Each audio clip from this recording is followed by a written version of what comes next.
Greetings and salutations, everyone. My name is Andrew Kirchhoff, and welcome to my YouTube channel. Today, we're talking about my Week 7 waiver wire targets for the 2019 fantasy football season. On today's episode, we're going to be talking about waiver wire targets at the running back, wide receiver, tight end, quarterback, and defensive positions as we enter Week 7 of the fantasy football season. We're almost halfway there.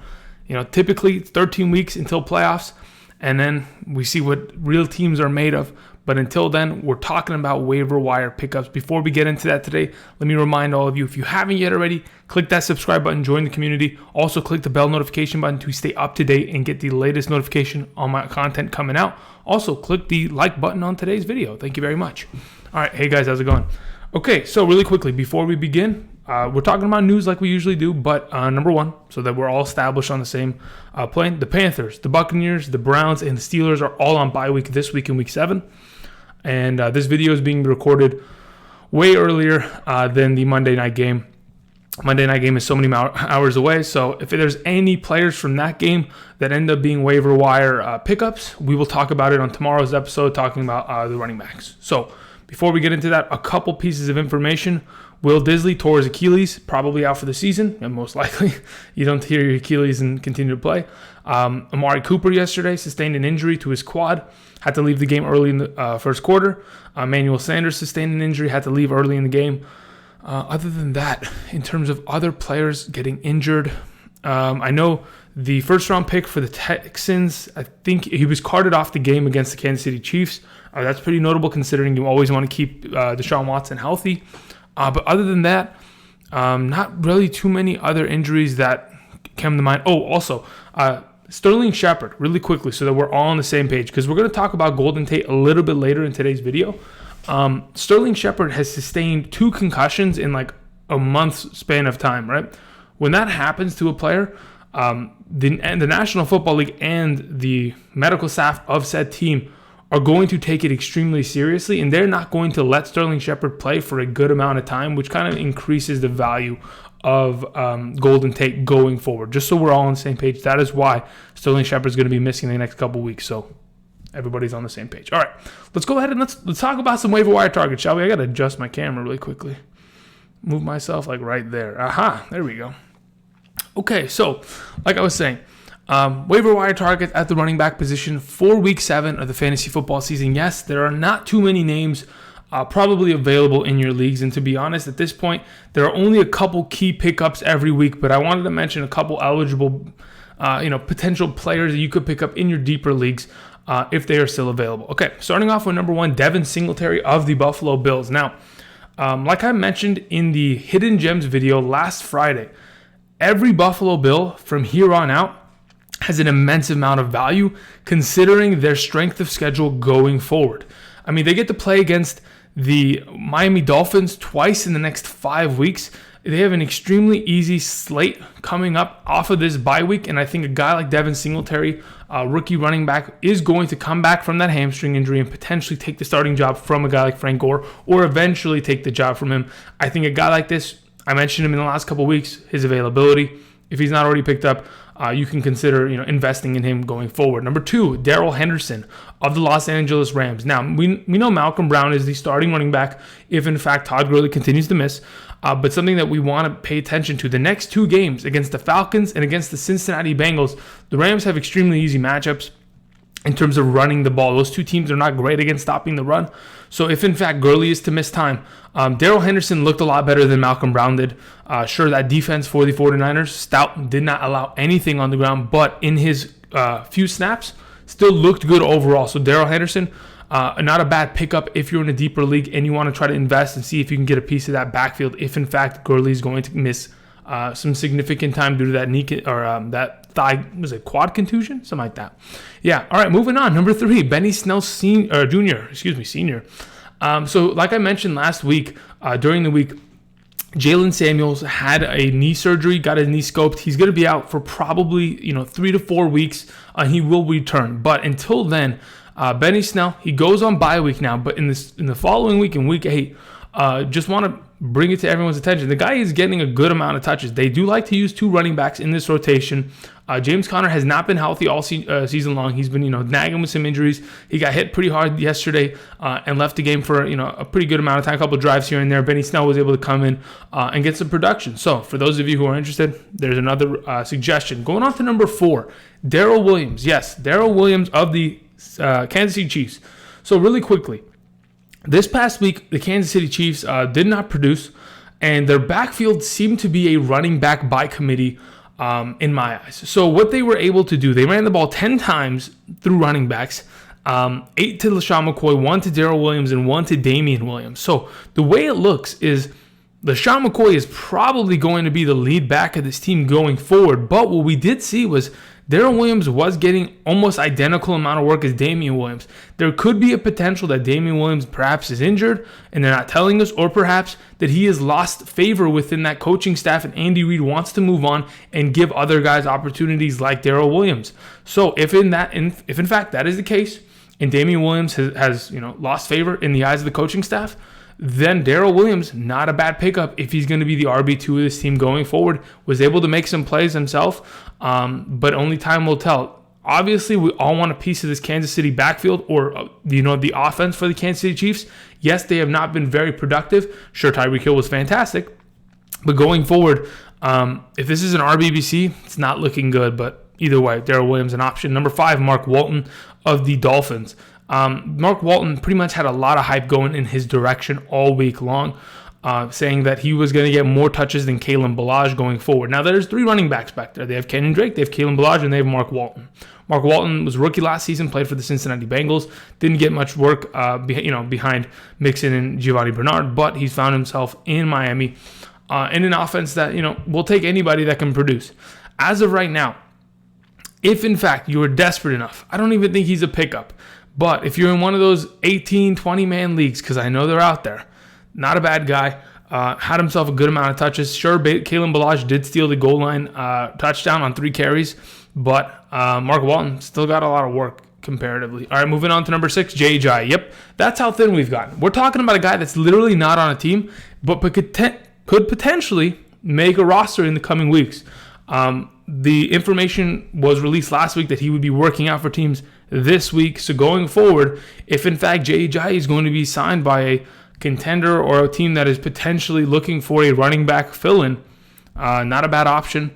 But again, this is a guy that's not even signed yet. That's how thin the running back position is, guys. So again, don't be surprised if all of these guys don't look like they're any better than what you have on roster already. That's just how it goes typically in fantasy landscapes, especially if you play in leagues which is 12 teams or more. If you have 6+ bench spots, typically a lot of these guys are already gone. All right, moving on. Let's go ahead and talk about wide receivers, shall we? All right, moving on to our Week 7 wide receiver targets. Number 1, John Brown. Again, John Brown had a bye week this past week for the Buffalo Bills. Again, I'm all in on these Buffalo Bills offense for the next couple weeks. John Brown, I think he's owning about 67% of fantasy leagues thus far. Again, he was dropped in many leagues. If in fact he is available, this is the number 1 wide receiver for the Buffalo Bills going forward in an offense that will improve because of the opportunity and the matchups that they have on hand. John Brown, great pickup, especially because Zay Jones, who we'll talk about in a little bit, was traded to the Raiders last week. So it only opens up more opportunity for Brown. All right, moving on to number 2. It's the combination of Robby Anderson and Jamison Crowder. I did mention Jamison Crowder the last couple weeks. Robby Anderson had himself a big breakout game yesterday. The Jets honestly looked pretty good with Sam Darnold. The offense was moving, defensively played well. They could, I'm not kidding, they could force some troubles for the Patriots. The Patriots in the last 2 weeks against the Giants and against the Buffalo Bills have not looked great offensively. They are lacking weapons. Defensively, they're always going to be there. But this is the NFL. If in fact Tom Brady comes out, this offense isn't able to produce, there's always a chance that this coming week, but definitely going forward because of the schedule from weeks 9 through 14 for the Jets, guys like Anderson and Crowder, fantastic pickups, need to be added immediately. Number 3, Golden Tate. Like I mentioned earlier, Sterling Shepard is going to miss a significant amount of time. Getting 2 concussions within a month is, it's life-threatening. Let's be honest, right? Getting 2 concussions can really end your career in the National Football League in a short amount of time. So as of right now, they're going to take it seriously. Sterling Shepard is going to miss a good amount of time. We're not sure whether Evan Ingram or Saquon Barkley will be returning soon, but only time will tell. Either way, Golden Tate seems like the only good viable option in that offense thus far. Moving on. Number 4, Zay Jones. Like I mentioned, he was traded from the Buffalo Bills to the Oakland Raiders. The Raiders were on bye week last week, so he got a little bit of implementation and got some work within the organization to get himself more comfortable. Now that we're going forward, rest of season, what can Zay Jones produce for this offense? Well, he's immediately the number 2 wide receiver. You already have a very established offensive line. Running back to Josh Jacobs, my goodness, he's going to come after it. You should see his rest of season schedule. That's easy pickings. You have Darrel Williams. You have Darren Waller. You add Zay Jones. This offense only gets better going forward. Not a bad waiver wire pickup for those of you interested. Yes, Zay Jones has not proven much thus far in his career, but again, he's been with the Bills, and that's been very difficult for him to do because, a couple years back, he had to catch balls from Nathan Peterman. That wasn't a comfortable situation going forward.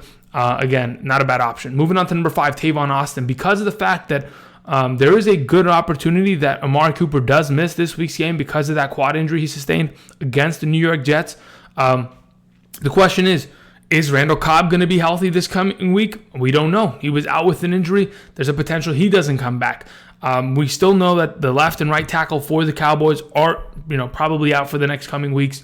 If in fact there's no Randall Cobb, there's no Amari Cooper, a guy like Tavon Austin automatically jumps into that conversation of contributing next to Michael Gallup. Not a bad option as a wide receiver in fantasy. Moving on to number 6, N'Keal Harry, coming off of the injured reserve, should be practicing this week. This is a guy that if you've invested in him earlier in the season, obviously you had to drop him. Going forward, the chances are N'Keal Harry might end up becoming a better receiving option than Josh Gordon in this offense. For those of you who own Josh Gordon, you probably are sick and tired of him. Am I not right? The guy absolutely has not been able to produce. This past week, really outside of Edelman, outside of the running game, James White, Sony Michel, Brandon Bolden, they're not really finding Josh Gordon often. Maybe N'Keal Harry's that answer. Maybe he can become that number 1 outside receiver for this Patriots team. They're in very much need of a wide receiver, and maybe he can end up being the answer. That's why he was a first-round pick for this team. Anyway, let's go ahead and move on. Let's talk about the tight end position going to week 7.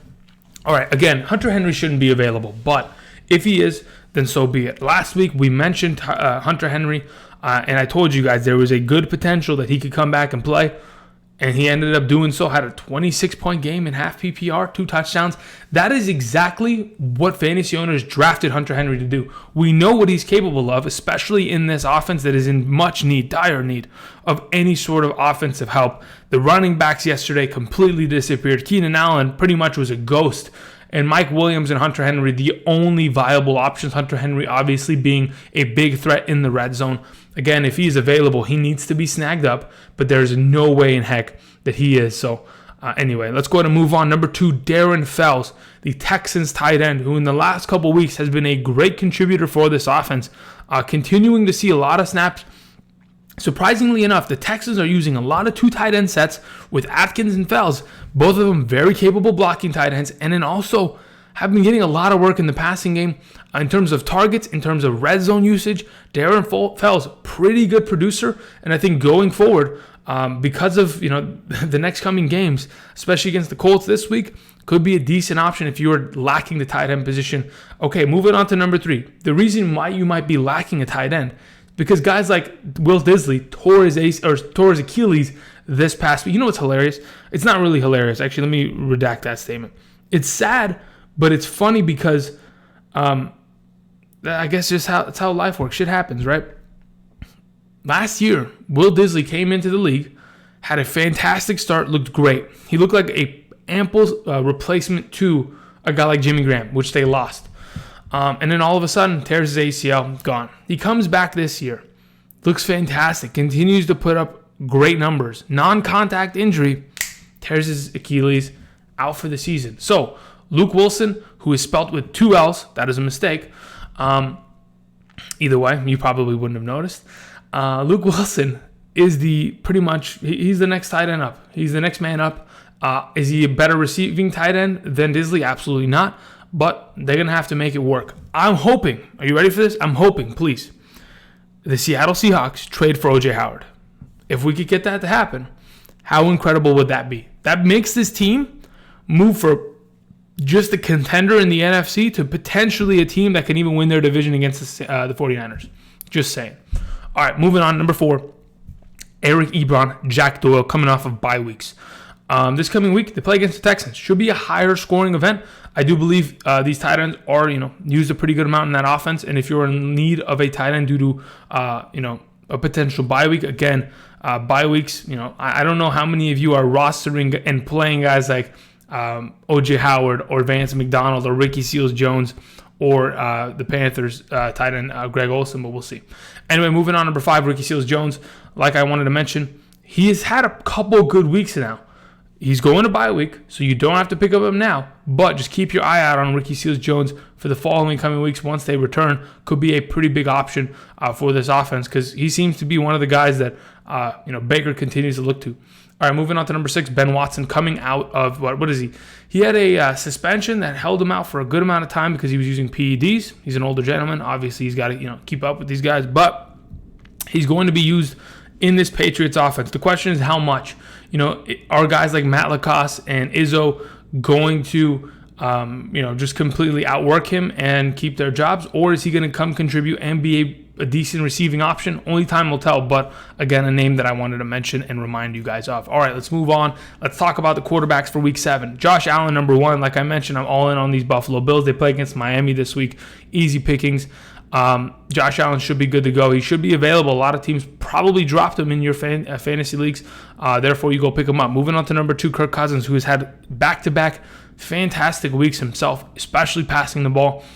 Sure, a lot of that has had to do with the fact that the running game has, pretty much disappeared at times. But again, Dalvin Cook, Alexander Mattison, still producing. A lot of play action to set up these plays for Kirk Cousins, making it a lot easier for him because the pressure is not getting after him as much. Setting up play action is the exact way that they need to continue approaching this offense. Not a bad option going forward. Number 3, Jacoby Brissett playing against the Houston Texans at home this week. Should be a pretty good matchup back and forth. I do think it's going to be a higher scoring event. I believe Marlon Mack should be fully healthy, and so should T.Y. Hilton. Therefore, it should be a good matchup. Moving on, number 4, Daniel Jones. Daniel Jones gets to play against the Cardinals.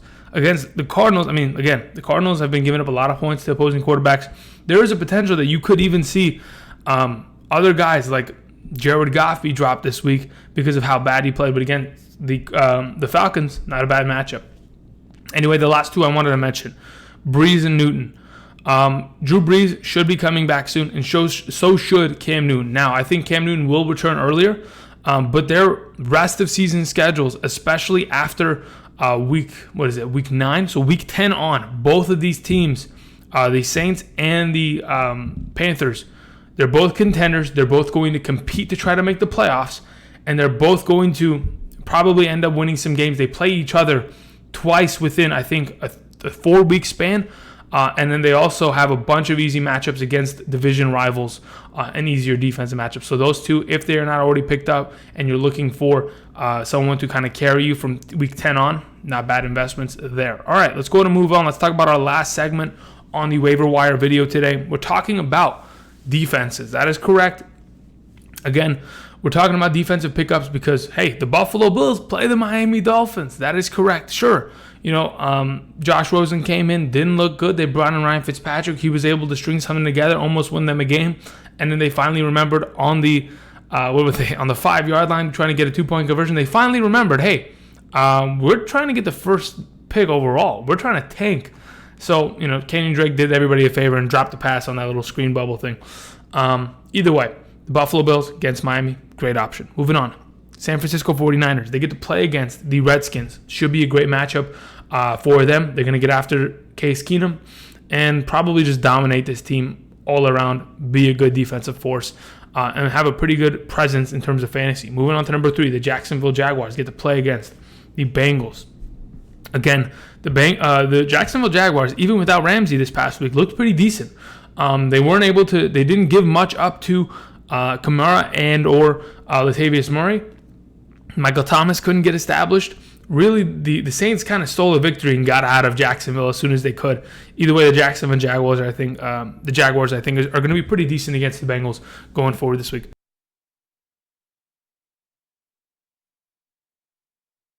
All right, sorry about that. All right, moving on.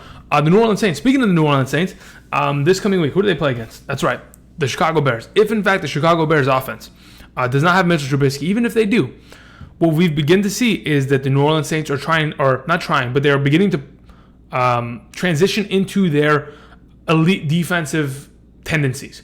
A lot of the times, the New Orleans Saints, over the last couple of years, and as a Saints fan or as a fantasy football advocate, many of you will know that the Saints earlier in seasons usually don't play well defensively. And then as soon as they get to the second half of the season, they really begin to tighten up and they really begin to play great defense. They've already begun to do that. The last couple of weeks, they've been fantastic. Whether Drew Brees is there or not, obviously that defense has stepped up immensely. So going forward this week against the Bears, if they're playing against Chase Daniels, which there's a potential, even Trubisky, I think the Saints defense, not a bad play going forward as a waiver wire streaming defense. Moving on, Tennessee Titans, they get to play against the Chargers. As we've seen, the Chargers have been awful offensively, cannot run the ball, cannot really move without turning over the ball very often. The way I see it, the defense of the Chargers is not great, not keeping them in games, and on top of it, the offense is not doing anybody any favors. Therefore, the Tennessee Titans could end up being a pretty good defensive option this week. The last defensive option I wanted to mention, Thursday night, early matchup, or a short week matchup. The Broncos at home taking on the Chiefs. The Chiefs have not looked good, and they've been struggling. The Broncos have caught fire in the last 2 weeks and really strung something together. And I really do believe after beating the Chargers and after beating the Titans at home, two formidable opponents. Obviously, the quarterback play for both teams have not been good, but that is because of their defense. Their defense was getting after the quarterback. They've been sacking, causing a lot of pressure. Even without Bradley Chubb, they have been good. Their secondary, Chris Harris Jr., Kareem Jackson, they have looked better.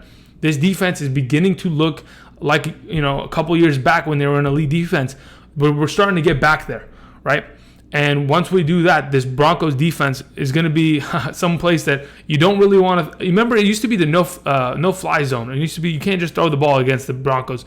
Maybe that ends up being something close to it. But I think the Broncos have a pretty good opportunity this week to give the Chiefs a pretty big, some good competition. Maybe even steal a W. Either way, those are the waiver wire targets for Week 7 of the fantasy football season. I want to thank everybody for watching. Yes, it's a shorter video, but again, not a lot of options and not a lot to talk about in terms of fantasy football. Yes, there are 4 teams on bye. Yes, there are a lot of injuries around the National Football League. And sure, there might be more injuries as the week progresses that we get to look in on and see if players are missing time or not. But thank you again for everybody watching. Stay up to date. Click that subscribe button. Also, click the bell notification button to be notified when my latest content is out. My Patreon link is down in the description for those of you who are looking to get all of your 2019 fantasy football questions answered. Unlimited questions, $5 a month, etc. 2 weekly private live streams. But either way, really quickly, that's pretty much all I wanted to mention. I have another video coming out that I'm not going to really spoil yet, but it's a secret. I don't know if I'm going to do tomorrow or today. It's not the running back, starter sits, but it's going to be something for rest of season. We'll get into that, but thank you again for watching today, guys. And if you haven't yet already, click that like button, and I will see you tomorrow. Peace.